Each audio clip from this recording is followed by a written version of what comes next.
urusan pribadi, bukan urusan orang lain. Kita nggak bisa nyalain orang atas ini. Kalau nggak jadi stres sendiri. Ya. Jadi kalau misalnya Anda mau melakukan sesuatu, kayak sekarang mau liburan anak-anak, mau bawa kendaraan keluar kota, fine-fine aja. Tapi Anda pikirin safety-nya, security-nya. Ini nggak bisa copy-paste satu rumah ke rumah lain. Oh, rumah sebelah tuh pergi tuh ke Jogja atau ke Bali. Silakan. Tapi mungkin mereka sudah siap tuh dengan safety ininya, equipment-nya, ya, bagaimana mereka menyiapkan keselamatan nanti sepanjang perjalanan. Itu urusan kita, ya, nggak bisa kita jaminkan itu pada orang lain. Itu mental health. Lalu emotional health, fisik aman, mental udah kita siapin, emotional health. Kita nggak pernah tahu di jalan ada aja ribut, anak sama kita, istri sama suami, atau kita sama pasangan, ada aja tuh. Bisa nggak kita jaga sepanjang perjalanan positive relations? Ya, gimana kalau misalnya anak ribut di sepanjang jalan, aduh mama pusing, teriak gitu kan? Nah yang kayak gini juga bisa jadi bibit masalah. Oleh karenanya, yakin, amankan situasi, nyamankan hubungan, cari orang-orang yang enggak bermasalah di sekitar kita. Jadi jangan juga cari penyakit gitu loh. Bangun hubungan, tapi hubungan itu sendiri membuat beban. Ya, secara social interaction tuh banyak konflik. Nah, kalau kita nyebutnya sekarang tuh toxic relations, relasi sama orang-orang yang beresiko. Nah, itu yang mesti kita jaga. Terutama sekali kalau misal nih ada, ya kita nggak kepengen juga di keluarga kita ada yang kena ya. Nah, ketika ada yang kena, saya melihat beberapa kasus nih yang kebetulan saya sendiri berada di dalamnya untuk ikut membantu. Banyak sekali loh ternyata bantuan dari keluarga atau orang-orang terdekat, keluarga atau orang-orang terdekat terhadap pemulihan. Nah, ternyata ada nih barang terdekat untuk memulihkan kembali kehadiran kita. Nih, itu tuh ternyata membuat kondisi pemulihan secara jadi lebih yang sakit gitu. Dan buat kita juga jadinya kita nggak merasa paranoid berlebihan. Karena apa? Masih bisa kok kita kontak sama teman kita yang sakit. Saya tadi ngeganggu yang kebetulan terkena positif COVID gitu ya. Tapi begitu saya langsung berhubungan sama mereka, ada masa di mana mereka emang butuh ngobrol. Jadi kehadiran kita tuh jadi kayak obat buat dia. Contoh ya, ada satu kasus, dia jam 9 sampai jam 2 itu nggak bisa tidur. Tapi dia masih bisa kontak sebenarnya lewat gadget. Nah, saya nanya sama dia, apa yang membuat kamu lebih enak dan mungkin tidurmu lebih nyaman? Ya, padahal dia saturasinya udah bagus, secara fisik dia udah oksigennya udah aman masuk ke paru-parunya. Tapi dia tetap tak bisa tidur. Ternyata selama ini sebelum COVID dia tuh anak bungsu, biasa dikelilingin sama saudara-saudara, ya, sama bapak ibunya. Saya bilang kenapa mesti hilang ketika dia COVID? Ini kan penting orang-orang terdekat tadi. Akhirnya apa? Bikin jadwal piket. Jam 9 sampai jam 2 tuh gantian, ada yang nemenin. And it helps, sangat membantu. Ya, artinya apa? Recovery dia secara mental, secara emosi itu membantu juga buat dia mempercepat proses pemulihan. Gitu deh. Ya. Oke, itu kira-kira ya. Next kita lihat. Lanjut. Nah, bedanya apa sih sehat jiwa sama sakit jiwa? Itu ya. Manusia itu diciptain sama Tuhan. Itu memungkinkan punya sakit jiwa. Jadi jangan pikir bahwa kita aman dari sakit jiwa. Ada kemungkinan kita kena sakit jiwa loh. Jadi terganggu itu bisa terjadi pada siapapun. Anak kecil, orang gede, semua, perempuan, laki-laki, tua, muda, ada kemungkinan bisa sakit jiwa mah. Ya, apalagi COVID ini kan mengancam. Semua orang akan merasa sakit saat ini. Ya, tetapi kembali lagi, seberapa jauh kondisi ini mengganggu kita. Ya, ada orang yang ini kasus juga menarik nih. Kalau dilihat suami istri kena nih, yang suami lebih parah dari yang istri. Tapi kenapa pas pemulihan suaminya lebih cepat? Padahal kan suaminya lebih parah ya kondisinya secara fisik tadi, illness-nya lebih tinggi. Tapi kenapa dia lebih cepat untuk pulih? Satu kasus. Ada lagi yang pernah saya dapetin. Ibu dengan anak ya, ibunya baru ngelahirin nih bayinya negatif, ibunya positif. Suaminya positif, mertuanya pun positif, bertiga dong masuk rumah sakit, ya. Nah ini saya ngobrolnya agak kayak ngobrol santai aja ya, karena jam segini udah nggak perlu serius sebenarnya kalau ngobrol. Ya, nah ini bertiga dia masuk rumah sakit nih Mas Dian, ya. Si istri yang baru ngelahirin, si suami sama si mertua. Delalah yang si mertua sama si suami duluan pulih, keluar dong, dia yang masih positif. Jadi udah 14 hari tambah 14 hari lagi sendiri lepas dari anak, padahal anak baru lahir, belum sempat nyusuin dan sebagainya. Kebayang nggak mentalnya kayak apa sakitnya dia? Nah bisa jadi COVID itu sudah satu penyakit sendiri, ditambah dengan tadi nggak ketemu sama anak yang baru lahir belum sempat nyusuin, makin beban. Jadi sakit mentalnya tuh nambah karena tadi dia tidak apa ya? Jadi merambah kemana-mana sakitnya tadi. COVID segini, tapi karena kita cemas dengan keadaan hidup kita itu jadi makin luas itu penyakit. Satu lagi, mental health. Mental health itu apa sih? Rupanya Tuhan tuh ciptain pada manusia itu kemampuan atau daya untuk bisa mengangkat dirinya dari penyakit. Jadi kita tuh punya self help, punya daya untuk membuat spirit kita itu hidup. Membuat diri kita merasa saya harus sejahtera, aku nggak mau sakit terus. Nah itu ada mental health. Dan tiap orang beda-beda tuh, ya keyakinannya untuk mengangkat dirinya supaya saya tetap hidup. Ya, next kita lihat coba. Akhirnya manusia itu terkategori atas, boleh kita lihat slide berikutnya? Lanjut, next. Nah, jadi kebagi ada 4 nih manusia. Yang sakitnya maksimal, artinya mental illness, sakit jiwanya maksimal, ada yang sakit jiwanya minimal. Ya, jadi ada orang yang sakitnya parah, ada yang sakitnya tak parah atau mungkin tak sakit sama sekali. Ya, itu kontinum pertama. Nah, kalau orang yang sudah kena COVID, tentulah kondisi mentalnya itu menjadi lebih berat daripada yang belum pernah kena. Ya, ini di sini. Tetapi ada orang yang punya daya untuk menyelamatkan kesejahteraan hidupnya. Jadi dia merasa aku nggak rela kalau aku sakit terus, maka aku harus bisa memulihkan diriku. Nah ini yang disebut dengan optimal mental well-being. Orang yang merasa bahwa saya sebagai manusia berhak nih untuk sembuh. Saya berhak untuk bisa memulihkan diri saya kembali. Nah itu yang disebut optimal mental well-being. Tapi ada orang yang merasa hopeless. Ya, aduh sakit nih. Aku sendiri sebenarnya tak punya daya untuk itu. Dan dia terlalu memasrahkan segalanya pada situasi di luar diri dia. Saya ini apalah, saya nggak punya daya untuk menyelamatkan. Saya tidak punya daya untuk menyembuhkan diri saya.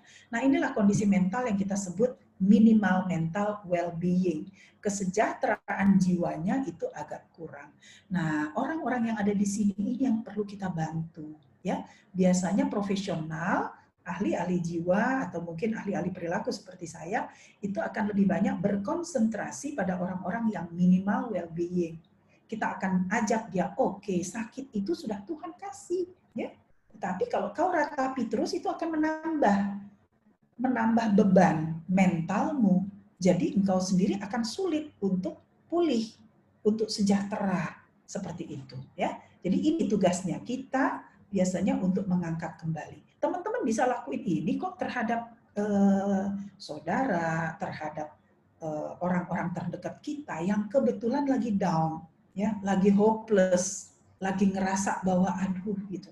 Ini makin banyak di sekitar kita yang kena masalahnya gitu. Yang bisa kita lakuin apa? Ngangkat spirit, gitu kan? Oke, yuk kita lihat next-nya. Nah, kalau teman-teman mau lihat di sekitar teman-teman, ada nggak ya orang-orang di sekitar saya yang perlu dibantu? Saya kasih garisannya. Next. Lanjut, bisa kita ke slide berikut. Nah, ini ada garisan nih. Nanti teman-teman bisa pakai ini untuk mengukur orang-orang yang ada di sekitar kita dan even mengukur diri kita sendiri, ya. Ada skala namanya illness wellness continuum. Jadi kalau kita mau lihat ada di mana sih orang-orang ini gitu ya, orang-orang di sekitar kita ini. Kalau kemarin ada yang masuk rumah sakit, misalnya kebetulan dapat sahabat saya lagi ada di rumah sakit saat ini saya lagi ngukur dia ada di mana, karena kebetulan dia punya cancer juga gitu ya. Nah, jadi risikonya jadi semakin gitu ya. Ya, jadi dia cancer, terus suaminya datang dari Surabaya, ngebawa deh tuh si COVID ya. Nah, dia sedang dites nih swab yang ketiga, nggak tahu yang kedua 1 dan 2-nya negatif. Nah, yang ketiganya akan seperti apa? Nah, kalau kondisi kayak gini, kira-kira teman saya tadi ada di garisan yang mana ya? Di disease, poor health, neutral, good health, atau optimal health? Dia cancer, suaminya kemudian pulang dari Surabaya terkena positif sekarang, dia sendiri masih diobservasi. 2 swab testnya mengatakan masih negatif, yang ketiga lagi ditunggu. Kira-kira di mana kondisi kesehatan dia? Poor ya. Nah itu yang aku juga sedihkan tuh, kayaknya dia di poor health. Ya, belum disease. Ini teman-teman cukup tajam nih, sudah bisa melihat bahwa udah muncul gejala, udah muncul gangguan, udah ada terapi pengobatan karena sekarang dia di rumah sakit, dan sedang mengalami penurunan atau kehilangan fungsi-fungsi manusia normalnya. Ya, karena dia sendiri sesek katanya nafasnya. Aduh, kalau udah dengerin kayak gini tuh rasanya kita ikutan poor ya. Gitu ya. Nah, kalau kita sendiri di mana sekarang? Siapa yang good health, Ngacung?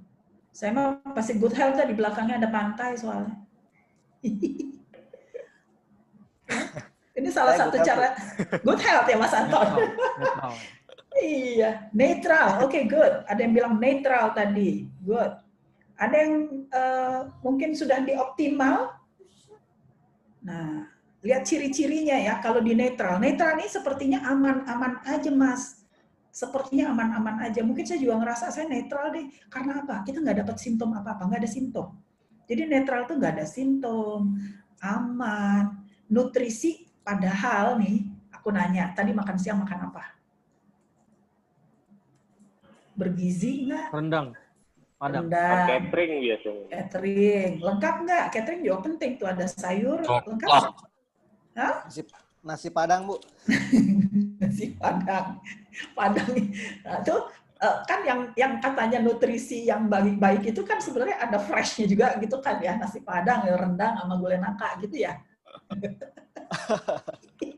Nah, itu yang disebut nutrisi tidak konsisten. Katanya kalau yang konsisten, jusnya ada atau buahnya ada gitu kan ya. Kalau kata ahli gizi gitu kan, saya bukan ahli gizi. Tapi katanya mestinya sih dilengkapin zaman COVID begini. Minum vitamin nggak tadi pagi? Iya. Iya. Enggak tuh. Tadi pagi ya? Minum imbus, Bu. Minum imbus, oke. Yang penting kan di sini konsisten. Jadi ketika Anda tak konsisten, di netral itu masih belum berasa apa-apa. Jadi nyantai aja. Iya sih kemarin minum, sekarang enggak gitu kan. Perasaan mah aman. Ya, lalu olahraga nggak tadi pagi sempetin gitu 20 menit jalan kayak apa sepeda?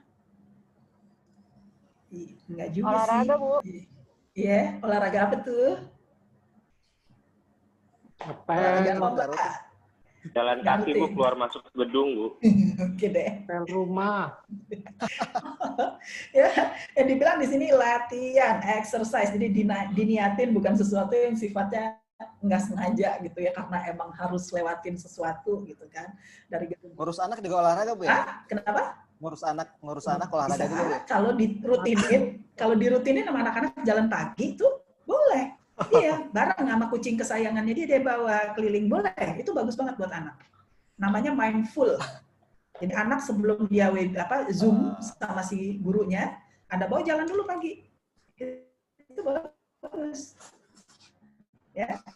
Nah, kalau cuma sekali itu artinya masih di netral. Kesehatan belum prioritas. Nah, netral kayaknya aman, padahal dia seketok menuju kesehatan. Ada satu kontinu. Ya, tapi perasaan kita aman. Ini yang membuat orang kadang-kala kaget. Padahal dia tuh kemarin oke loh, fit loh. Tapi kok sekarang sakit sih? Gitu. Karena masih di kondisi ini. Yang aman sebenarnya di sini dan di sini. Apa yang mesti dilakuin? Memang latihannya harus rutin. Nutrisi yang memang harus dijaga. Saya terus terang tuh sulit untuk jaga konsistensi seperti ini, tapi saya salut sama orang-orang yang masih bisa jagain, ya Dan ternyata itu membantu dia untuk menyelamatkan dirinya supaya tidak masuk ke dalam gerbang illness atau sakit. Nah, kita lanjut yuk ke berikutnya. Ya, ini bisa dipakai ya nanti buat ngukur orang-orang di rumah. Ini action-actionnya apa yang mesti dilakuin kalau misalnya kita itu berada di state healthy, reacting, injured, ill. Kalau healthy itu sehat banget yang tadi, reacting itu artinya sudah mulai ada sedikit tanda-tanda untuk sakit, sedangkan injured itu mentalnya sudah mulai terjadi gangguan yang agak serius, ill ini mah butuh perawatan profesional. Tandanya apa sih? Ya, kalau yang normal, mood ada, moodinya ada, kadang ada marahnya juga, ada kesel sama orang, tapi cepat bisa ketawa lagi. Ya, jadi nggak dibawa malam mutung sampai malam tidur itu masih nggak enak rasanya. Ya, boleh. Orang punya mood itu normal kok. Kadang happy, kadang kesel, boleh. Tapi jangan sampai fluktuasinya terlalu naik turun, gonjang-ganjing kayak tsunami. Ya, harus ada tuh iramanya. Kalau udah terlalu tinggi terus gitu kan, nah kapan kita mulai rileks? Harus dijaga itu. Lalu tidurnya masih aman, 8 jam teman-teman sehari. Itu direkomend banget sama WHO. Ya, 8 jam. Jadi tidur lebih awal. Kalau bisa jangan main gadget kalau mau malam sebelum tidur. Masa kita bilang sama anak kita jangan main gadget, tapi kitanya sendiri terus aja. Ya, 2 jam Anda interaksi sama gadget, maka 2 jam lagi Anda butuh waktu untuk menenangkan diri sebelum tidur. Jadi kalau orang susah tidur, jangan main gadget. Makin lama, makin susah tidur. Oke? Nah, ya, lalu physical well, full of energy. Biasanya tuh kalau diajakin sepeda yuk, GBK yuk, nah, itu jawabannya yes kalau orang healthy. Konsisten performance, jadi dia punya jadwal, dan secara sosial aktif meskipun itu cuma lewat perangkat, ya, merespon temennya. Kalau misalnya di IG baru bikin masak misalnya barusan ina-inu gitu, terus dia langsung komen antar dong ke rumah, itu sudah bentuk sosial aktif, nggak apa-apa, ya. Jadi memang perlu meresponsnya, itu orang healthy. Lantas kalau udah mulai keganggu dikit, itu yang kayak apa? Mulai agak sedikit senggol bacok. Kalau sedikit temennya ada ngomong sesuatu tuh rasanya gitu ya, nyesek. Nah ini nervous ya, irritable tuh artinya gampang tersinggung, susah mulai tidurnya, sedikit mulai susah tidur, energi mulai gampang capek-capek tuh di pundak, lalu di daerah punggung, kepala udah mulai gampang sakit, Panadol aja tiap saat ya, itu hati-hati, udah mulai tuh. Ya, terus kemudian bawaannya tuh ya udahlah kalau bisa nggak usah terlalu maksimal datang ke kantornya gitu ya, agak sedikit gabut mulai melanda ya. Lalu social activity juga udah mulai males untuk ngerespon teman-teman, itu WA bertumpuk di grup nggak ada yang dibuka ya, itu tanda-tandanya. Terus kemudian injured, tapi belum left group ya, biasanya kalau di reacting belum left group, baru numpuk nggak dibaca-baca itu message gitu banyak. Kalau injured udah mulai cemas, udah mulai gampang marah yang betul-betul meledak, dan kalau lagi sedih-sedih banget yang sampai nangis. Nah ini di remaja banyak banget nih tanda-tanda ini. Saya muncul di ruang-ruang praktek saya gitu ya, anak-anak itu datang, bisa yang nangis tiap minggu ada, cowok loh, dan orang tuanya nggak tahu. Blur aja. Kenapa? Jadi melo gitu ya. Kenapa ini? Nah ini karena tidak balance teman-teman. Mereka biasa kan main basket, keluar segala. Sekarang di rumah aja. Jadi nggak balance gitulah antara emosi sama gerakan ya. Movement itu, gerakan itu sebenarnya ngebantu kita untuk balance gitu ya. Terus cepat capek di punggung tadi ini mungkin lebih banyak lagi anggota tubuh yang lelah rasanya. Lalu kemudian malas masuk kantor. Kalau di anak-anak mulai malas masuk sekolah gitu ya, nggak hadir, tugas-tugasnya nggak di-deliver, lalu kemudian mulai menghindar untuk masuk ke dalam kontak sosial. Di telepon nggak nyaut gitu ya, malas ngangkat dan seterusnya. Kalau udah tanda-tanda seperti itu sebenarnya dari mental itu sudah mulai keganggu. Lalu yang ill kayak apa? Kalau ill ini benar-benar udah kayak teman-teman bisa lihat nggak sih kayak orang yang mati rasa, depressed mood namanya. Disenggol nggak nyaut, udah nggak ada deh respon gitu, rasanya flat aja, nggak bisa nikmatin hidup gitu ya. Terus udah gitu mudah lelah secara mental, kayak diajak ngomong aja udah yang gitu ya. Nah terus kemudian isolated, jadi dia sendiri kalau ditanya kemana nggak mau berhubungan. Nah yang kita takutkan orang-orang seperti ini depresi ya. Nah, depresi itu biasanya berasal dari mulai menarik diri, nggak mau ketemu siapa-siapa ya, terisolasi. Nah dalam situasi seperti ini saran-saran yang ada di bawah. Kalau yang healthy, fokus saja terus di dalam pekerjaan Anda, nikmati, artinya Anda udah nemuin lifestyle yang baru. Kalau reacting di sini sudah perlu sedikit agak membatasi kesibukan, artinya Anda butuh rehat. Reacting ini agak gampang tersinggung, coba istirahat bentar, main-main sama anak, nonton film kesukaan 2 film 1 malam, ya. Insya Allah itu balik loh kenikmatan tadi. Nikmatin, mau masak apa kek, nggak enak nggak apa-apa, mau berantakan bodo amat nggak apa-apa, lakukan ya. Itu namanya healthy coping. Anda menyelamatkan diri Anda sendiri, bikin seneng-seneng. Boleh nggak gitu mesen barang-barang yang kita suka? Nggak apa-apa, gaji-gaji kita kok, ngapain susah? Iya nggak sih?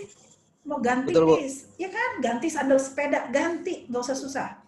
Jangan kayak orang susah dah, beli deh, ya, nikmatin, hargai diri tapi kita. harus izin dulu istri, Bu. Elah, bilang sama istrinya, kata Bu Della, bilangin demi kesehatan jiwa saya supaya tahun depan saya bisa on lagi, gitu ya, gitu loh dia, ya. Jadi supaya istri kita juga tahu bahwa kita sedang butuh merawat diri, memanjakan diri kita, ya, karena nanti wis kadung kalau misalnya udah injured, lebih mahal ongkosnya. Beli vitamin lebih mahal pan, beli obat ke dokter lebih mahal tuh, mending beli sandal sepeda ya, mending seneng-seneng bentar mah mau ke ini dulu gitu, ke Sentul sok mah nggak apa-apa ya. Jadi istri kita perlu kita inform bahwa ini bagian dari strategi kita untuk menyehatkan mental kita ya. Nah kalau udah injured tadi yang saya bilang mesti butuh bantuan, nanti istri juga yang capek, Pak pijetin dong di koko apa gitu, minta pijat segala kan kayak orang tua padahal masih pada muda gitu ya kan. Kalau udah butuh support orang lain, itu artinya mental kita sudah mulai lebih down ya. Mending nyelamatin sendiri mumpung masih sedikit gejalanya ya. Nah kalau udah kalau ini benar-benar harus profesional yang menangani, mesti konsultasi yang betul-betul datang ke profesional tadi, dan harganya mahal gitu loh untuk konsultasi itu ya. Jadi sebaiknya memang kita bisa ngejaga, itu gunanya insurance sekali ya, kalau di cover mah enak, atau kalau enggak ya itu kira-kira. Next kita lihat ya, karena saya waktunya juga singkat, boleh kita lihat berikutnya slide lanjutan. Nah oke. Nah ini adalah tanda-tanda yang tadi kalau kita rangkum, yang mesti kita checklist ya, perlu kita perhatikan dari kondisi kita. Ada nggak pemikiran-pemikiran menakutkan terkait kesehatan diri, keluarga, teman, susah tidur, pola makan, susah concern, kesehatan memburuk, perasaan tertekan atau depresi, dan penggunaan obat. Ini tandanya ya. Next kita lihat lagi. WHO sendiri itu mengemas adanya kepedulian terhadap kesehatan mental dengan strategi di dalamnya. Saya sih berharap organisasi bisa membantu untuk mengisi hal-hal seperti ini. Ya, saya sangat senang nih ketika organisasi Anda mengundang profesional bicara tentang begini, jarang banget ada. Saya kebetulan dulu fokus di perusahaan yang lama itu di Toyota tahun-tahun 97 sampai 2003 saya di sana, belum banyak organisasi yang ngebahas soal kesehatan jiwa gitu. Tapi sekarang hampir semua organisasi minta webinar kesehatan jiwa. Apa karena pandemi gitu, atau memang karena kepedulian pada karyawan? Harapan saya sih kepedulian pada karyawan. Kalau benar-benar peduli, maka 5 ini dijalani nih secara konsisten. Yang pertama, karyawan dikasih waktu nikmatin istirahatnya dengan relax, fully relax. Makanya saya pakai di belakang gambar pantai. Teman-teman juga perlu tuh. Ada situasi yang benar-benar nikmatin tuh pantai. Nikmatin tuh gunung yang Anda suka ya. Nah, ini kalau saya dulu rumusan di perusahaan yang lama dalam 1 tahun, teman-teman paling tidak 3 bulan sekali Anda jalan keluar. Ya, jadi tidak di kota atau mungkin di tempat yang sama. Itu satu. Yang kedua, sayangi tubuh dengan olahraga dan diet sehat. Jadi diet itu sebenarnya sangat pro kesehatan. Jadi dietnya jangan diet nyiksa ya, diet yang karena disarankan oleh ahli kesehatan. Lalu yang ketiga, webinar-webinar seperti ini, mencari fakta-fakta terkait risiko pandemik, dari segi mental, nanti dokter bicara dari segi fisik, dan seterusnya. Mungkin juga teman-teman perlu ahli keuangan untuk bicara bagaimana mengelola keuangan di masa sulit seperti ini. Ya. Lalu yang keempat, kontak hangat dengan keluarga dan teman. Jadi kita perlu punya waktu untuk silaturahmi, ini juga bisa dikelola dengan kita mencari 1 minggu sekali. Ada deh acara untuk kita udah mulai bertemu dengan kelompok-kelompok kecil di keluarga kita. Walaupun di Jakarta saya rasa masih riskan ya, tetapi ini penting karena mental kita perlu diisi dengan interaksi. Nggak bisa kita berada di tempat yang itu-itu aja, dengan orang yang itu-itu aja. Terutama anak-anak kita, remaja khususnya, mereka itu hidupnya teman. Jadi kalau nggak ketemu teman itu mentalnya nggak stabil. Teman itu kayak bensinnya mobil buat anak remaja. Nggak usah remaja, anak-anak umuran kelas 3, kelas 4 tuh dipisahin sama teman tuh udah kayak mobil nggak ketemu bensin. Ya. Nah, lalu yang terakhir, pertolongan saat perasaan memburuk, ini Anda harus beranikan diri Anda untuk kontak. Anda nggak sendiri. Banyak orang ngerasain gangguan mental di dalam fase pandemik seperti ini. Di dalam masa pandemik seperti ini. Nggak akan diketawain, nggak. Banyak orang yang kayak begitu. Ya, cuman banyak yang diem aja, nyimpen. Ya, tapi kalau dibuka, keluar itu isinya. Ya, oke. Next, kita lihat lagi. Nah, saya kasih kunci untuk penutup buat teman-teman untuk bisa well-being, nanti bisa dilakuin di rumah sama-sama ya. Dan saya berharap ini sharing ini bisa dibagi juga ke anggota keluarga yang lain. Boleh di-share, boleh dimasukin ke gadget masing-masing untuk diingat-ingat gitu ya. Nah, ada 5 kunci untuk well-being atau menjaga kesejahteraan mental kita. Supaya kalaupun kita, saya nggak berharap teman-teman di sini ada yang kena sakit, tapi kalaupun kita dapat kena sakit itu di antara kita teman-teman keluarga kita, maka Anda menjadi orang yang bisa mengangkat kembali ya mental mereka. Caranya apa? 1, menjaga dimensi hubungan dengan orang lain. Jangan menghindar, jangan misah dari orang. Jangan menyendiri. Clear ya? Jangan menyendiri.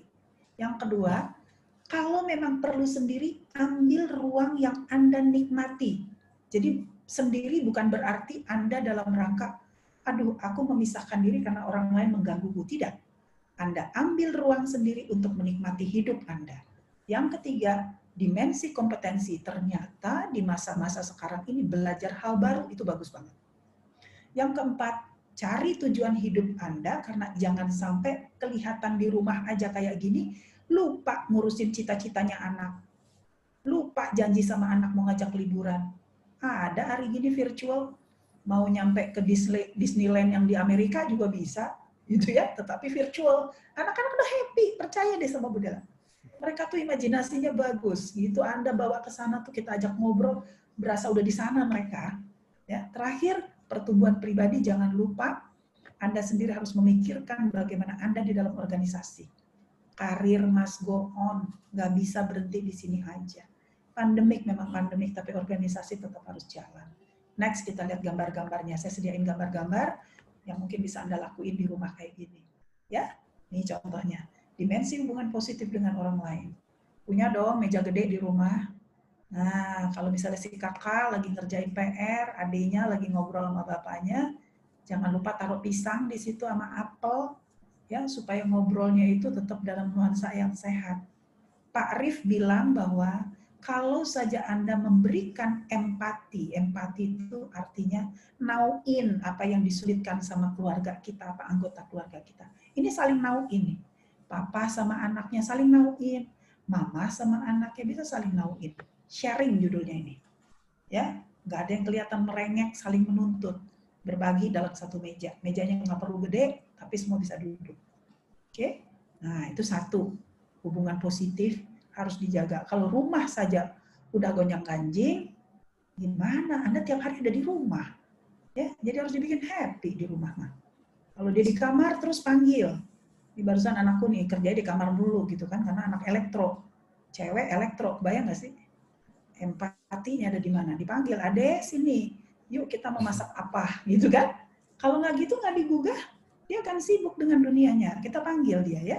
Nah, next kita lihat yang kedua.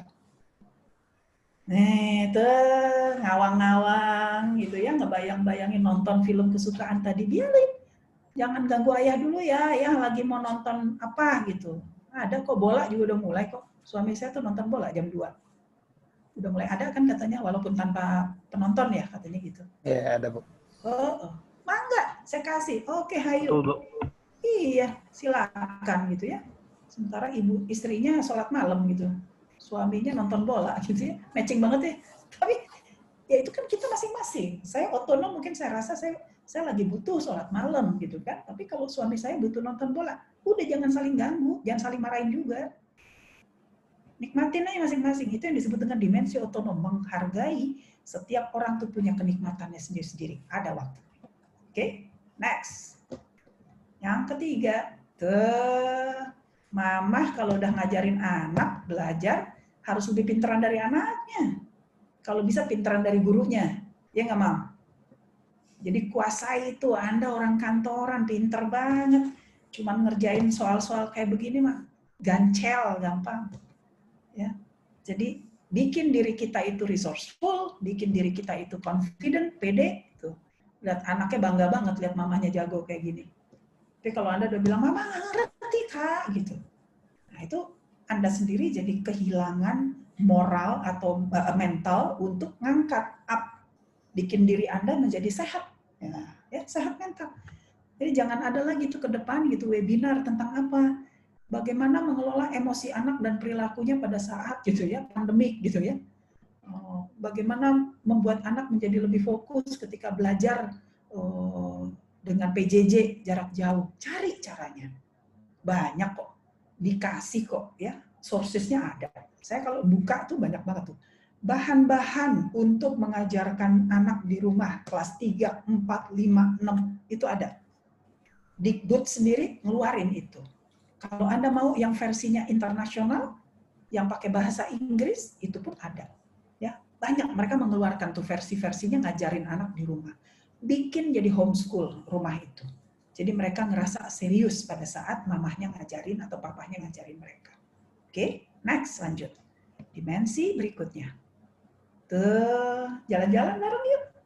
Ini buat anak-anak, bayangannya bisa jauh ini. Dimensi tujuan hidup, purpose in life. Kasih tiap minggu, kita jalan kemana lagi nih? Kemarin kan ke kanan, sekarang ke kiri yuk. Simple, tetapi anak tahu tiap hari ada tujuan hidup. Nggak gabut di rumah aja.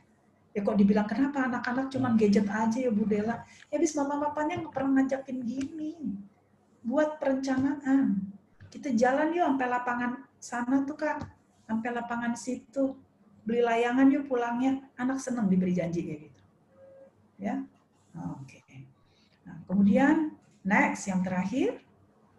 Nah, jangan lupa ngupdate di kantor lagi ada apa. Benar work from home, tapi jadilah orang pertama yang tahu isu-isu organisasi. Karena biar bagaimanapun, organisasi tetap menyeleksi siapa yang paling produktif.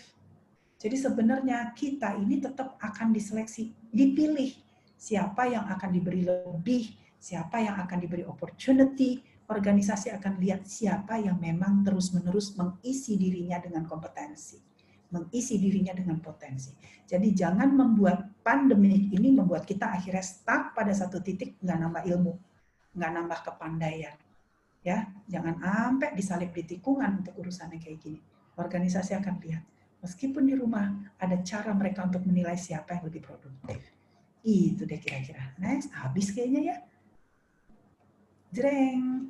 Nah, buat teman-teman yang kepengen bikin rencana di rumah, Del, biar bisa ada realisasinya nih, jangan cuma ngomong doang. Ada nggak buktinya? Saya memberikan satu contoh, Mental Health Wellbeing Project versi saya. Ya, next. Ini diambil dari proyek pribadi. Intinya teman-teman, dalam satu hari Anda harus punya aktivitas layaknya kue lapis. Apa tuh kue lapis? Setiap jam harus ada beda tema apa yang Anda lakukan. Karena pandemik ini tidak memungkinkan kita melakukan aktivitas yang sama lebih dari 2 jam. Itu akan bikin mental Anda lelah. Anda tahu Zoom itu 45 menit dirancang. Artinya apa? Di masa pandemik ini, meeting not more than 45 minutes. Selebihnya udah nggak efektif. Ya, kita yang bikin berlama-lama. Padahal sebenarnya orang cuma tahan 45 menit untuk meeting melalui virtual seperti ini. Ya, kan nggak ditambah sama Zoom 45 tetap. Ya, jadi habis 45 ngapain? Kerjakan dulu aktivitas di luar dari ini kamera. Habis itu gabung lagi. Jadi ada aktivitas yang berganti. Ini saya kan barusan ngajar nih di kampus ya. Nah, anak-anak 1 jam ketemu, habis itu saya lepas dulu mereka untuk beraktivitas mandiri, baru masuk lagi. Jadi jangan dibikin terlalu lama dalam aktivitas yang sama. Oke? Nah, kalau kita lihat di sini ada warna-warni ya. Ini rumah nih. Rumah kita intinya ada tempat buat begini, ada tempat buat begini, ada yang begini, ada yang begini. Kecil, gede nggak jadi urusan. Yang penting segmennya jelas. Jadi kalau misalnya mau ajak anak-anak belajar, harus ada tempat yang betul-betul ruang belajar kayak di sekolah. Nggak gede, nggak apa-apa. Tapi di sudut itu mereka tahu bahwa di situ mereka belajar. Bukunya di situ, mejanya di situ. Segmennya jelas. Ya. Nah, oke. Nah, ini tempat buat kita workout. Ya, ini tempat buat kita interaction. Nih, kan? Dia pakai tab ngobrol di sini. Ya. Nah, kita bikin kayak kue lapis. Peduli fisik biru, peduli sosial orange, peduli mental hijau, peduli emosinya pink, peduli spiritualnya ungu. Bikin aktivitasnya kayak apa? Next kita lihat contohnya. Jreng. Bikin 15 hari ke depan, 3 bulan ke depan, 6 bulan ke depan. Di-review. Pasca 15 hari, ganti. 3 bulan, ganti. 6 bulan, ganti. Ya. Jadi bisa jadi aktivitas itu akan berubah, berbeda. Ini kalau liburan tentu pada saat nanti masuk kembali beda. Next kita lihat. Yang udah jadi ini contoh yang saya buat. Ini dia. Mulai dari bangun pagi sampai tidur lagi. Itu dibuat. Ini contohnya kalau dari warnanya aja nih kue lapis ini yang lebih banyak warna apa ya yang punya saya nih? Warna Pintar. ungu nih, Bu. Ya. Warna ungu peduli spiritual. Cocok nggak sama Bu Dela? Kalau yang umurnya 50, peduli spiritualnya dibanyakin.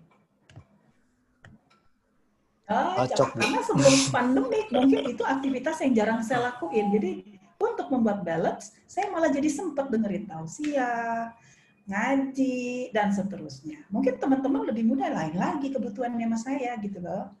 Ya. Nah, ungu. Nah, yang paling dikit warna apa? Paling dikit ini warna pink, Bu. Pink. Ya, sama hijau ya. Ya, warna pink. Karena saya dulu tuh juaranya hangout. Iya, juaranya hangout. Zaman belum pandemik. Nangkring dari kafe ke kafe kayak orang gila. Pulang dari sini kafe ini. Habis itu nyambung. Jadi pink melulu kalau dulu mah. Kerjaannya mall ke mall. Ya. Nah, hijau itu kerjaan yang benar-benar mikir pakai otak gitu ya. Jadi ngampus, meeting, ngerjain. Wah, isinya hijau sama pink. Begitu pandemik, saya coba balik itu, saya bikin balance yang tadinya banyak saya lakukan, malah saya bikin itu lebih sedikit porsinya. Saya banyakin yang saya kurang banyak. Ya, yaitu spiritual sama fisik. Saya ambil tuh yang namanya program diet, saya masak sendiri, yang tadinya belanja di kafe, mulai ke tukang sayur, ya. Nah, terus kemudian masak tiap hari apa ya? Ada aja yang dibaruin gitu ya menu-menunya. Tidur saya perbaiki kualitasnya. Dan itu yang membuat akhirnya stres yang tadinya saya nggak bawa ya hasil tes stres saya dari 45% turun menjadi 12%. Nah, buat teman-teman yang kepengen mengukur stresnya sendiri, nanti linknya saya kasih supaya bisa mengukur di rumah. Ya, jadi sebelum dan sesudah program ini dibuat, ada nggak penurunan seperti itu? Ya, itu caranya kita untuk mengontrol kesehatan mental kita. Jadi memang harus do something, rencanakan, dan kemudian buat menjadi balance kembali. Seperti itu. Oke? Itu deh. Mungkin sudah bisa diturunkan slide-nya. Saya rasa saya serahkan kepada Mas Dian. Ini bisa dicoba nih, Bu. Silakan, mudah kok. Insya Allah mudah ya. Mangga kalau mau dicoba. Ya. Kasih nih Ibu nih udah berbagi bersama kami nih, Bu.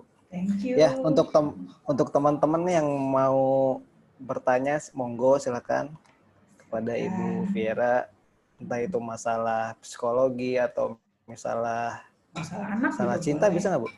Ya Allah. Hari gini masih ada masalah cinta. Okay. Boleh, silakan. Kan banyak tuh, Bu. Silakan. Ayo teman-teman silakan. Enggak.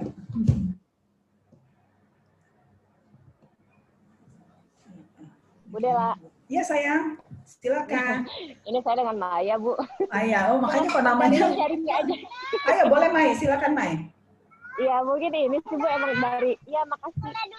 Boleh nak. Duduk sayang.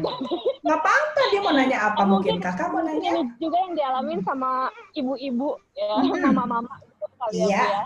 Di saat salah satu bisa dibilang nggak sih salah satu faktor yang bikin ada sedikit stres atau apa ya? Iyalah, gangguan sedikit ya, gitu. Iyalah. Harus WFH, iya. Kemudian harus berhadapan dengan rumah, ngurus rumah, kemudian ada anak juga, gitu kan. Dan yang saya alami sih selama ini emang agak pusingnya di situ sih. Jadi kayak ada di saat harus fokus ke pekerjaan, cuman ada rumah yang berantakan. Gitu kan. Kayak gitu sih, mungkin pengelolaan emosi di situ sih yang masih perlu dibenahi kali ya Bu ya. Iya sih. Nah mungkin ada tips khusus nggak sih Bu untuk yang anaknya balita gitu kan, untuk lebih efektif lagi untuk pengelolaan waktu Bu. Oke, good. Anak berapa Mai? Baru 1 Bu. Masih 1, asik. Tapi tadi dia cukup aktif gitu ya. Artinya benar gitu ya bertanya. Nah ini memang anak-anak aktif ini akan membuat kita jadi harus mengeluarkan effort lebih gitu ya. Karena dia akan terus mencari cara mencari cara agar dia direspons gitu, agar dia ditanggepin ibaratnya gitu. Ya kan? Nah tuh dia banyak nanya. Umurnya juga lagi umur banyak nanya gitu. Kalau kita mau menghitung, saya mau ajak Maya untuk berhitung di sini risk manajemen risikonya. Mungkin lelah buat kita, aku tahu banget, jelas ya, double role Anda. Anda harus jadi karyawan profesional, tapi di lain sisi juga harus jadi ibu profesional gitu ya. Nah, sekarang gimana cara ngebaginya? Dua-duanya investasi. Ke kantor investasinya adalah karir, bagaimana kita kemudian nanti akan dinilai organisasi. Sedangkan pada anak ini investasinya juga nggak kalah penting di jangka panjang. Jadi kalau kita merespon dia di umur segini sebenarnya membuat dia jadi kebuka nih otak ini. Jadi stimulasi terhadap otak dibuka selebar-lebarnya, jadi kecerdasan dia pun ini kesempatan kita buat ngisi. Jadi kalau kita mau anak kita cerdas sebenarnya ya di umur banyak nanya, kita banyak jawab gitu loh. Kita banyak memberikan contoh-contoh. Nah, berhubung balita, kalau balita itu memang kalau penjelasan belum banyak berlaku. Jadi dengan kata-kata banyak ngomong itu belum banyak berlaku. Dia perlu diperlihatkan secara langsung. Jadi memang tubuh kita harus fit untuk bisa ngajak dia, oke, ini kucing, kakak kasih makan ya, misalnya gitu. Nah, bagaimana caranya dia betul-betul bisa mempelajari sesuatu lewat mengamati langsung, mencoba langsung. Anak akan suka dengan itu. Nah, sekarang gimana cara ngebagi? WHO sih sebenarnya mutusin tuh, Mai, paling tidak setiap anak dapat 20 menit quality time sehari. Ya, tapi jangan diganggu sama yang lain. Nah, jadi benar-benar fokus ke dia 20 menit at least gitu ya, Bu ya? Betul banget. Nah, itu kira-kira mau jam berapa dan waktunya kapan buat kita rasanya benar-benar nggak diganggu dengan yang lain, 20 menit kita bisa full. Pagi, siang, atau sore. Nah, itu boleh dicari tuh waktunya. Ya. Kalau yang disarankan sebenarnya adalah ketika anak benar-benar lagi banyak ininya deh, lagi banyak tingkahnya tuh di umur berapa, di jam berapa. lagi benar-benar banyak rengekannya. Nah, disitulah kita hadir lebih lama seharusnya. Sampai situasinya udah on, dia udah ngerasa bahwa mamah milikku seorang, dan mamah sudah merespon aku dengan nyaman, maka dia akan rela melepaskan kita, mamah. Habis itu. Dan jangan lupa bilang bahwa, oke, mama sekarang ngantar dulu, tapi nanti kalau kakak perlu, mama ada di sini ya kak. Gitu. Jadi janjikan bahwa kita nggak akan hilang kok. Gitu. Kalau balita tuh dia butuh yakinin bahwa mamanya ada. Gitu kak? Mbak Mai? Oke Bu, oke Bu. Ya. Banyak Bu. Pasti anaknya cerdas tuh kalau mamahnya yang ngajarin langsung. Tenang aja Mamai. Amin. Bella memberikan janji kok, insya Allah. Thank you. Oke, ada lagi? Oke, thank you Mbak Maya. Saya Bu mau nanya Bu. Semangat. Bukan Ini, urusan Bu. cinta tadi itu kan? Bukan Bu. Tapi ini masalah anak juga sih Bu. Oke. Jadi kan selama WFO ini kan kadang suka apa Bu ya? Jadi kita tuh jadi ngerasa aduh stres banget nih. Udah mah ada kerjaan, terus ditambah anak juga nggak mau diem segala macam gitu. Itu kan kadang saya suka marahin anak saya sih kadang-kadang sih. Saya diem segala macam gitu. Nah itu, tapi sekarang itu dia malah jadi kayak suka ngelawan gitu Bu. Jadi nggak dengerin saya gitu. Nah itu gimana ya Bu? Iya, anak pinter itu kalau kata Bu Della. Gimana caranya biar itu jadi nurut atau gimana sih Bu di tengah COVID kayak gini sih kan kadang suka pusing juga nih lagi kerjaan lagi banyak, anak rewel juga gitu. Aduh, kayak gitu Bu. Ya. Nah, itulah perbedaannya teman-teman. Anda semua hidup di zaman milenial seperti ini. Anak Anda dipapar dengan segala bentuk teknologi, ya, informasi. Pinter anak sekarang mah. Jadi yang dia lakukan kepada orang tuanya berbeda dengan kami dulu. Kalau kami dulu kalau bapaknya udah gitu kan, tuh langsung nurut gitu ya. Tapi kalau sekarang anak sekarang mah nggak bisa cuma digituin mah gitu ya, cuman kumis dilinting begini terus pada takut mah enggak sekarang. Ya orang bapaknya juga kan pakai pomade gitu kan. Ya, jadi kan mereka menganggap bahwa Anda itu adalah seseorang yang friendly. Asik nih. Aku punya papa, aku punya ayah nih, asik nih diajak main nih. Jadi cara mereka berkomunikasi sama kita juga udah beda main dulu. Mereka kepingin kita kayak temen. Nah, kalau teman kebayang dong, ya. Kalau teman terus tiba-tiba kita nyentak gitu marah, asik nggak? Ketika Anda melakukan ketika Anda melakukan satu sentakan pada mereka, itu di copy-nya cepat banget tuh Mas Dian. Sama mereka di copy paste segera gitu. Jadi sebenarnya kalau dia nantinya jadi nggak manut, jadi nggak nurut karena dia ngelihat kita. Waduh. Jadi emang paling enak tuh kalau dalam masa pandemi kayak gini kita sama-sama. Oke, ayah juga lagi capek deh. Kakak capek nggak? Kita sama-sama yuk. Kita di sini yuk main pijet-pijetan. Coba pijetin ayah dulu, gitu. Ya. Nah, terus begitu. Sekarang gantian deh, ayah pijet kakak. Bikin itu jadi fun. Karena percayalah, anak itu bisa jadi penyakit, bisa jadi obat, Mas. Ya. Sekarang kembali di perspektif yang mana Anda mau pakai ini. Ya, kalau Anda melihat dia mendengarkan suaranya aja tuh udah kayaknya gengges, ngeganggu. Ya. Nah itu kan ganggu. Akhirnya di sini Anda sendiri akhirnya jadi menghadapi dia udah bawaannya ilfeel duluan. Tahu hilang feeling ya. Nah, mestinya kita udah oke, anakku kayaknya udah mulai stres juga gitu ya. Kurang mainan, udah kangen sama bapaknya, lihatnya jadi positif ya. Lihat positif bahwa dia sebenarnya bukan ngeganggu kita tapi dia udah rasanya kangen sama kita. Awas. Nah, itu ada ya. Hai kakak, nah itu udah langsung dilanjutin. Iya. Mau masangin ayah, iya itu ya nak. Tuh, dia tuh inisiatif. Halo ganteng. Halo. Halo tuh sama tante. Halo Ini tante. cewek apa cowok nih? Cowok kah? Ini jagoan ya? Wow, kakak Iya, kayaknya cowok. pinter. Kakak suka main Jagoan, apa Ibu. kak? Oh, nah itu kan dia kan artinya kepingin ada di dekat kita nih. Bu, abang suka main apa? Main apa bang? Nah, Iya. Ya, nah itu dia cuma pengen tahu tuh bapaknya. Halo sayang. Kalau dia nongol, nggak apa-apa. Tapi kan dia udah nyobain tuh kayak tadi. Ya, jadi sebenarnya daripada dilarang, mendingan kayak bener tadi dihadapin aja. Biar dia tahu ayahnya itu sebenarnya lagi apa. Nama anak rasa ingin tahu tinggi. Ya. Itu kayak gitu nggak bakal ganggu lagi karena dia udah tahu. Jadi pastiin. Nanti. Nah, ya nak ya. Nanti abis ini ayah ya nak main ya. Kita mau liburan loh ntar lagi loh. Besok ayah libur loh. Janjiin ya. Gitu. Adek. Nah, halo, tuh dia ngintip lagi di belakang kan? Ya, terima kasih Ibu. Oke. Ya, seru sore begini memang udah harus ngumpul sama anak. Ya, terima kasih Ibu. Oke. Iya. Ya, aku rasa ini waktunya Oke. teman-teman mau istirahat Ada. juga kali ya. Udah berapa nih? Jam segini masih kah? Sampai jam berapa kita? Sudah sih Bu, cukup nih Bu. Yes. Ya, saya Kita rasa. sampai 4:30 Bu. 5 makanya Ya. aku lihat waktunya biar teman-teman juga sempat istirahat ya.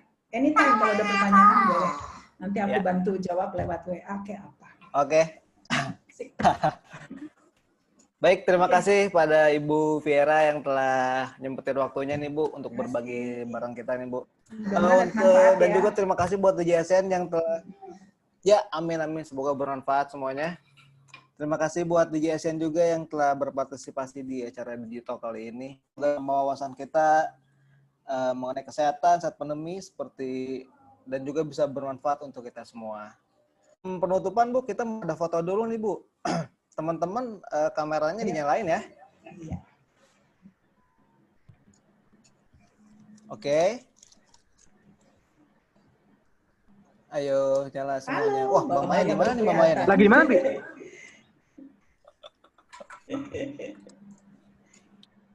Dari Oke, semuanya ya, siap. Oke.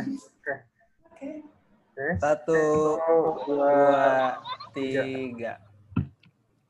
Sekali lagi. Ini Abang mau ikut, ayo ikut. Ayo Bang. Nah. Oke. 1, 2, 3. Oke. Terima kasih semuanya. Terima kasih, sehat selalu. Terima kasih, teman-teman. Bu Vera. Selamat liburan. Teman-teman Jazz ya. Terima kasih Mas Dian. Sukses buat Bu Vera ya. Thank you, sama-sama. Sehat semua buat kita. Sampai jumpa di acara Digital Edison teman. Yo, Assalamualaikum warahmatullahi wabarakatuh. Waalaikumsalam warahmatullahi wabarakatuh. Waalaikumsalam warahmatullahi wabarakatuh.